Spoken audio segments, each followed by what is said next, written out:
बिस्मिल्लाहिर्रहमानिर्रहीम। अस्सलाम वालेकुम।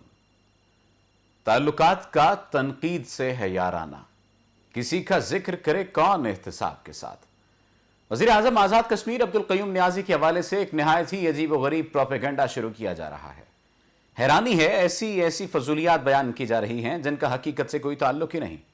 सियासी मुखालिफिन मुखालफत में इतने गिर गए हैं कि कश्मीर के नए वज़ीर आज़म के इंतखाब को भी गैर मुल्की साजिश करार दिया।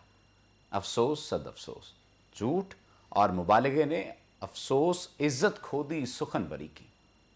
वज़ीर आज़म इमरान खान की जानिब से अब्दुल क़य्यूम नियाज़ी को वज़ीर आज़म आज़ाद कश्मीर नामजद किया गया। आज़ाद कश्मीर के नए वज़ीर आज़म के बारे में अजीब व गरीब प्रोपेगेंडा शुरू हुआ है। बाज़ दानिश्वरों का कहना है कि सोनामी सरकार ने वज़ीर उमूर कश्मीर पख्तून, कश्मीर कमेटी के chairman Pakhtun, chief secretary Pakhtun और अब वज़ीर आज़म भी इमरान खान साहब का हम कबीला पख्तून है। अमरीकी एजेंडे के मुताबिक कश्मीरियों को जानबूझकर मुतनफ़्फ़र किया जा रहा है। झूठ से, सच से, जिससे भी यारी रखें, आप तो अपनी तकरीर जारी रखें। बात मन की कहें या वतन की कहें, झूठ बोलें तो आवाज़ तो भारी रखें। नाज़रीन, हम आपको कश्मीर की सूरत हाल बारे भी आगाह करेंगे, हमारे साथ रहिएगा।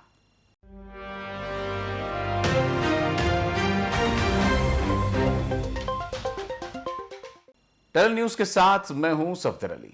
नाज़रीन, हकीकत यह है कि नवाज शरीफ के दौर में भी ये तमाम ओहदे पख्तूनों के पास थे, पंजाबियों के पास भी रहे हैं। पीपल्स पार्टी के दौर में भी पंजाबियों और पख्तूनों के पास रहे हैं।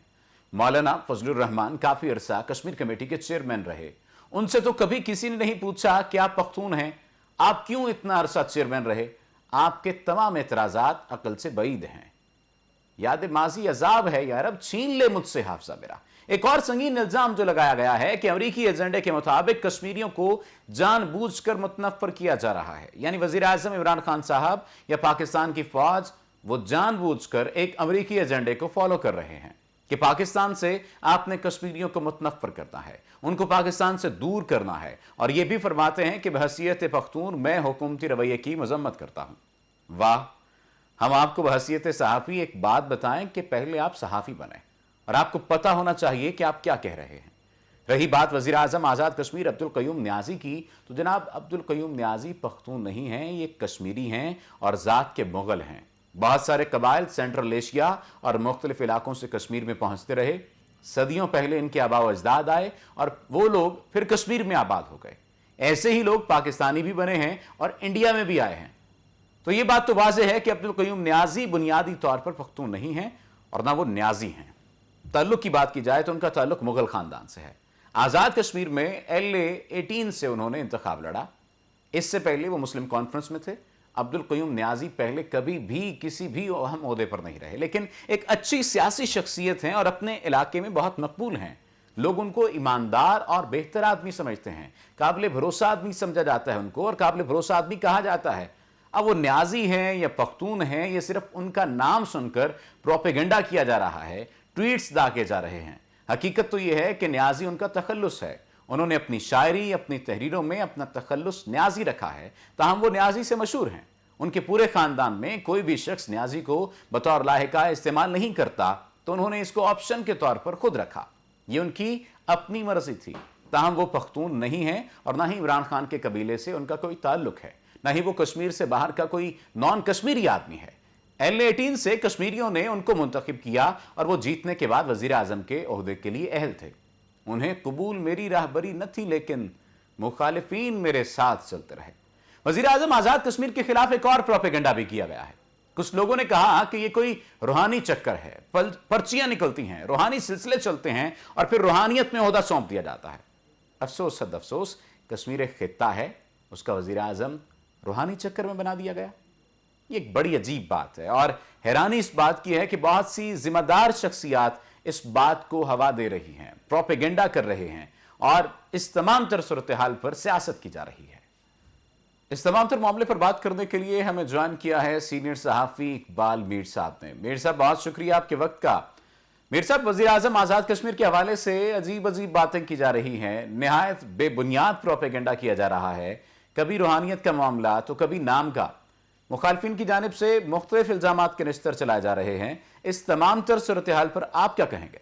دیکھیں جی، تمام تر جو افواہیں ہیں وہ تو دم توڑ چکی ہیں، چونکہ پہلے پاکستان تحریک انصاف کی جانب سے جو پاکستان تحریک انصاف آزاد کشمیر کے صدر ہیں بیرسٹر سلطان محمود چودھری، اور اسی طرح سے جو پنجاب میں معاون خصوصی تھے سردار تنویر الیاس، ان کے درمیان بتایا جا رہا تھا کہ یہ مضبوط امیدوار ہیں آزاد کشمیر میں وزارت عظمیٰ کے، اور اس کے ساتھ ہی چونکہ ان کی آپس میں سیاسی رساکشی بھی جو ہے وہ جاری تھی، اور چونکہ جس وقت ٹکٹ جاری ہو رہے تھے تو اس وقت بھی ان دونوں کے درمیان جو ہے اختلافات شدت اختیار کر چکے تھے، اور آزاد کشمیر کے اندر جو جب یہ پاکستان تحریک انصاف نے اکثریت حاصل کی تو وہاں پر بھی وزارت عظمیٰ کے لیے دونوں امیدوار جو ہے وہ سامنے تھے، اس کے ساتھ خواجہ فاروق احمد جو پاکستان تحریک انصاف کے مرکزی جوائنٹ سیکرٹری تھے وہ بھی امیدوار تھے وزارت عظمیٰ کے۔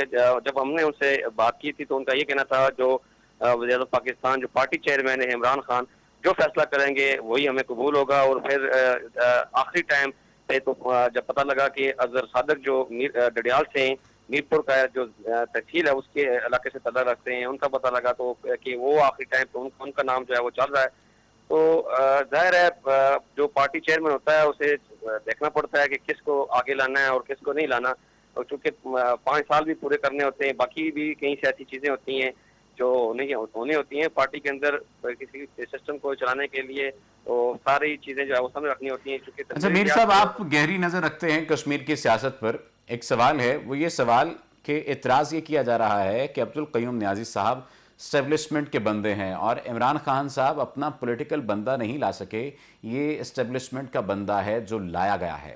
کشمیر میں کشمیر کی جو سیاسی صورتحال ہے، اس تمام تر صورتحال کو مد نظر رکھتے ہوئے، عبدالقیوم نیازی صاحب کے بیک گراؤنڈ کو مد نظر رکھتے ہوئے، یعنی سیاسی بیک گراؤنڈ کو مد نظر رکھتے ہوئے، آپ اس پر کیا کمنٹ کریں گے؟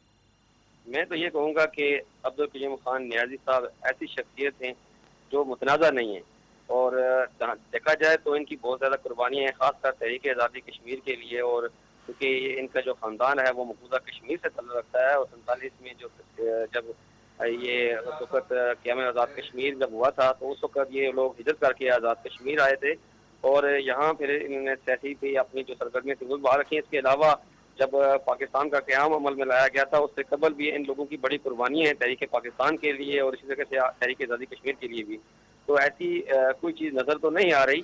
تو جو عبدالقیوم خان نیازی ہیں رہنے والے بھی لائن آف کنٹرول کے ہیں اور انتہائی بہادر ہیں، ان کے خاندان کی بڑی جی، قربانی ہے، تو ایسا لگتا نہیں ہے کہ اس کو اسٹیبلشمنٹ نے لایا ہے، لیکن یہ سامنے نظر آ رہا ہے کہ عمران خان نے جو فیصلہ کیا ہے وہ بہت اچھا کیا ہے۔ اگر یعنی یہ لوگ کہا جا جی جی سکتا ہے میر صاحب کہ یہ تمام تر الزامات بے بنیاد ہیں۔ یہ الزامات 100% میں سمجھتا ہوں یہ بے بنیاد ہیں، اس کی کوئی ایسی جو ہے وہ اہمیت نہیں ہے۔ یہ ظاہر ہے کیا سرائیاں تھیں کہ بیرسٹر سلطان یا تنویر الیاس ان دونوں میں سے آئے گا، لیکن اگر ان دونوں میں سے کوئی ایک بھی آتا تو 6 مہینے کے بعد عدم اعتماد خیر، وہی جس طرح عمران۔ سے قیاس آرائیاں جاری تھیں پنجاب کے وزیر اعلیٰ کے حوالے سے، ایسی ہی قیاس آرائیاں کشمیر کے حوالے سے جاری تھیں، لیکن یہ تمام تر قیاس آرائیاں دم توڑ گئیں، اور پھر وزیر اعظم آزاد کشمیر کے حوالے سے یہ جو پروپیگنڈا چلایا گیا ہے، یہ پروپیگنڈا تو پھر خیر ہونا ہی تھا۔ اقبال میر صاحب، آپ کا بہت شکریہ۔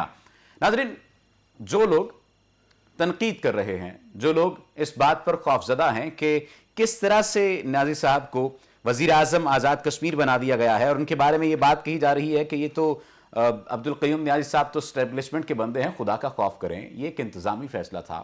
کچھ لوگوں کی جانب سے سردار تنویر الیاس کی مخالفت کی جا رہی تھی، دوسری طرف سے بیرسٹر سلطان کے نام پر بھی اعتراضات اٹھائے جا رہے تھے کیونکہ وہ پیپلز پارٹی میں رہے ہیں، تو پی ٹی آئی کی جانب سے مخالفت کی جا رہی تھی۔ ان دو ناموں پر زیادہ مخالفت ہونے کے بعد جو تیسرا اور چوتھا نام دیا گیا اس پر بھی مخالفت سامنے آئی۔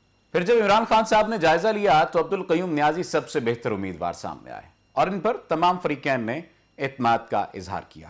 اتنی سی بات تھی، اور یہ تھی وہ حقیقت جسے ذمہ دار شخصیات چھپا رہی تھیں۔ تنقید ضرور کریں پر علم کے بعد، آپ کو معلوم ہونا چاہیے، اور مخالفت ضرور کریں لیکن تحقیق کے بعد۔ یہاں پر وقت ہوا ایک بریک کا، اور بریک کے بعد آپ کو کشمیر کی صورتحال سے آگاہ کریں گے۔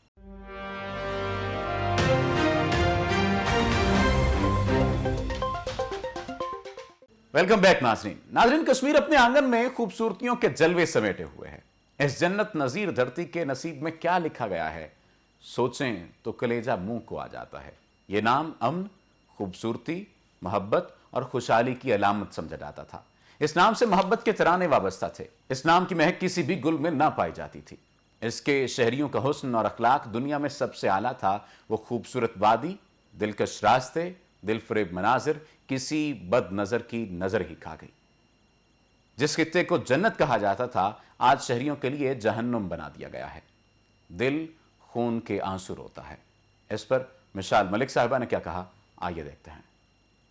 हम अहले जुनू हैं, हमसे गुलामी की उम्मीद ना रख। हम मर जाते हैं पर किसी जालिम की बैत नहीं करते। यही वो नारा है हर कश्मीरी का जो 70 साल से ऊपर हो गया है। हम पहले 70 साल हिंदुस्तान की दहशतगर्द आर्मी का मुकाबला कर रहे थे, मगर 2 साल पहले जब 5 अगस्त को मोदी की खूनी सरकार ने 370 और 35A को जब एब्रोगेट किया और हिंदुस्तान की आवाम को ये हक दे दिया कि वो आएं और इलीगली कश्मीरियों की ज़मीनों पे कब्जा करें, हमें अपने घरों से निकाल दें, हमारे वोटर राइट्स ले लें, हमारे ओनरशिप के राइट्स ले लें, हमें स्टेटलेस कर दें, हमें रेफ्यूजी बना लें, हमारे सारे हकूक़ को छीन के यहाँ पे कब्रिस्तान बना दिया जाए और फिर हिंदुस्तान यहाँ पे राज करे। ये कभी भी मुमकिन नहीं होगा इंशाअल्लाह ताला। और मैं आप सबसे अपील करती हूँ कि दुनिया को आप ये पैगाम पहुँचाएँ, पाकिस्तान की आवाम जो है, जो कश्मीरी डायस्पोरा है, कि जो घिनौना एक्ट हिंदुस्तान ने किया है, जो वॉयलेट किया है यूएन की करारदादों को, इंटरनेशनल लॉ को, ह्यूमैनिटेरियन लॉ को, इनके खिलाफ सैंक्शंस लगनी चाहिए, इकोनॉमिक और defence sanctions. India should be black listed जो घिनौने क्राइम्स, जेनोसाइड के और एथनिक क्लेंजिंग ये कर रहा है। ये इलीगल है एक डिस्प्यूटेड टेरिटरी में, जहाँ पे अभी तक कश्मीरियों ने अपना हक खुद इरादियत इस्तेमाल नहीं किया, उनको प्लेबिसिट का मौका नहीं मिला। क्या हिंदुस्तान समझता है कि एक मिनी इंडियन कॉलोनी बना के ये अपने जो अज़ाइम में कामयाब हो जाएगा? बिल्कुल नहीं, ना पहले ही कामयाब हुआ, ना इंशाअल्लाह ताला ये आगे होगा। कुर्बानियां कभी रायगा नहीं जाएंगी। नाज़रीन, आज यौम इस्तेहसाल कश्मीर है। मकबूज आबादी की खुसूसी हैसियत के खात्मे को 2 साल मुकम्मल हो गए हैं। भारतीय दहशतगर्द फौज ने अपने दरिंदा सिफ्त अज़ाइम से हमारे कश्मीर को तबाह करके रख दिया है। कश्मीरियों को उनका हक नहीं दिया जा रहा। माओ के सरों पर से चादरें छीनी जा रही हैं, बहनों से दरिंदगी की जा रही है। बूढ़ा बाप अपने खूबरू जवान बेटे की लाश उठाते उठाते थक गया है। वो फरियाद कर रहा है, तड़प रहा है, किधर रहे हैं अमन के ठेकेदार? क्यों नहीं सुनता कोई हमारी चीखो पुकार? देते हैं बहुत मशवरे हर चंद मसीहा, कश्मीर तेरे गम की दवा और ही कुछ है। इस तमाम तर सूरत हाल पर बात करने के लिए हमें ज्वाइन किया है मोना आलम साहिबा ने। मोना आलम साहिबा, बहुत शुक्रिया आपके वक्त का। आज यौम इस्तेहसाल कश्मीर है, कश्मीर की सूरत हाल के हवाले से आप क्या कहती हैं और पाकिस्तान की हुकूमत के इकदामात बारे आप क्या समझती हैं? देखें, बिल्कुल आपके सवाल के चूंकि 2 पहलू हैं, तो पहले पाकिस्तान के हवाले से बात ज़्यादा बेहतर कर लेते हैं। पाकिस्तान को चूंकि देखें 2 साल हो चुके हैं इस बर्बरियत भरे इक़दाम को, 5 अगस्त 2019, आज हम इसकी दूसरी एक तरह से जो याद है वो मना रहे हैं साल की। लेकिन इससे आगे कुछ होता हुआ नजर नहीं आ रहा। ये बात दुरुस्त है कि पाकिस्तान की तरफ से बहुत अच्छा मौक़िफ़ यूएन सिक्योरिटी काउंसिल और दीगर मामलात में रखा गया है। तमाम इंटरनेशनल फोरा पर भी बात की गई है और प्राइम मिनिस्टर की जो तकरीर थी यूएनजीए में, उसका खासा तस्करा किया जाता है।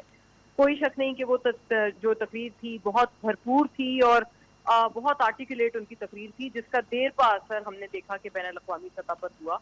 लेकिन उसके आगे की जो हिकमत अमली है, उसके हवाले से मेरे सवालिया निशान है कि आगे की हिकमत अमली क्या है। जाहिर है उस तकरीर को हुए हुए अब कोई 1.5 साल से ज्यादा का अरसा हो गया है और अब हमें इसके आगे चलना चाहिए। इसके आगे जाते हुए, जैसे आपको पता है कि फलस्तीन और इजराइल के मामले पर पाकिस्तान ने बहुत भरपूर सिफारतकारी की और पाकिस्तान उन चंद ममालिक में से था, बिल्कुल गिनती के जो चंद 2-3 ममालिक थे जिन्होंने ये मामला जो यूएन लेकर गए और कुछ हद तक उन्होंने फिर वहां पर जो सीज फायर था वो भी हुआ, वो भी काफी हद तक एट्रीब्यूट करता है जो पाकिस्तान के वजीर खारजा समेत जो टर्की के वजीर खारजा थे और जो फलस्तीन के वजीर खारजा थे, वो तमाम मिलकर गए थे। ये ही बात हम चाहते हैं कि एटलीस्ट रेप्लिकेट करे कश्मीर के केस में, और पाकिस्तान को भी हमारे तमाम अशराफिया पॉलिसी मेकर्स को इस बात का इदराक होना चाहिए कि अगर हम एक अच्छी और मौसर सिफारतकारी फलस्तीन और इजराइल के मामले पर कर सकते हैं, और हम ये बारहा कहते हैं कि ये दोनों जो मामलात हैं वो मुमासलत रखते हैं, फलस्तीन का केस भी और कश्मीर का केस भी, क्योंकि ये टेरिटोरियल मसला है जहाँ पर एक मेजॉरिटी पॉपुलेशन को माइनॉरिटी बनाने की कोशिश की जा रही है जोर जबरदस्ती से और तशद्दुद से। तो चूंकि ये मामला मुमासलत रखता है और हमने अगर भरपूर सिफारतकारी, मौसर सिफारतकारी अभी हाल ही में फलस्तीन और इजराइल पर की है, تو وہی مؤثر سفارتکاری کیا ہماری کشمیر پر موجود ہے؟ میں نہیں سمجھتی کہ اس کا جواب مکمل ہاں میں ہے. یہاں پر ہمیں بہت بہت بہتر ہونے کی ضرورت ہے. پارلیمنٹ میں ہمیں وہ کنسنسس نظر نہیں آتا. ابھی جو حالیہ آزاد جموں کشمیر کے انتخابات ہوئے اس میں بھی ایک دوسرے کے اوپر جس طرح سے جو بہتان تراشی کی گئی، تمام جماعتوں کو میں اس میں قصوروار سمجھتی ہوں.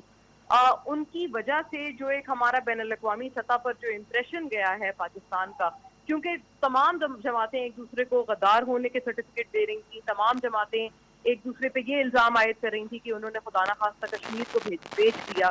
البتہ یہ کہ یہ کسی بھی ان کے کسی بھی جماعت کے الزام میں کسی بھی مخالف کے خلاف کوئی صداقت نہیں تھی، لیکن اس سے انٹرنیشنل ہمارا جو امپریشن تھا وہ بہت خراب ہوا. تو اگر یہ سیریسنس ہے تو میں نہیں سمجھتی کہ 5 اگست 2019 کے بعد سے ہم نے کچھ خاص یا کوئی خاطر خواہ جو ہم نے سفارتکاری میں بھی نہیں کیا، تو ہمیں اپنے دیگر جو کنڈکٹ ہے اس میں بھی یہ چیز نظر نہیں آئی. ہمارے پارلیمنٹیرینز سیریس نہیں ہیں، ہمارے پالیسی میکرز اس طرح سے اتنے سیریسنس کے ساتھ اس کو پرسیو نہیں کر رہے.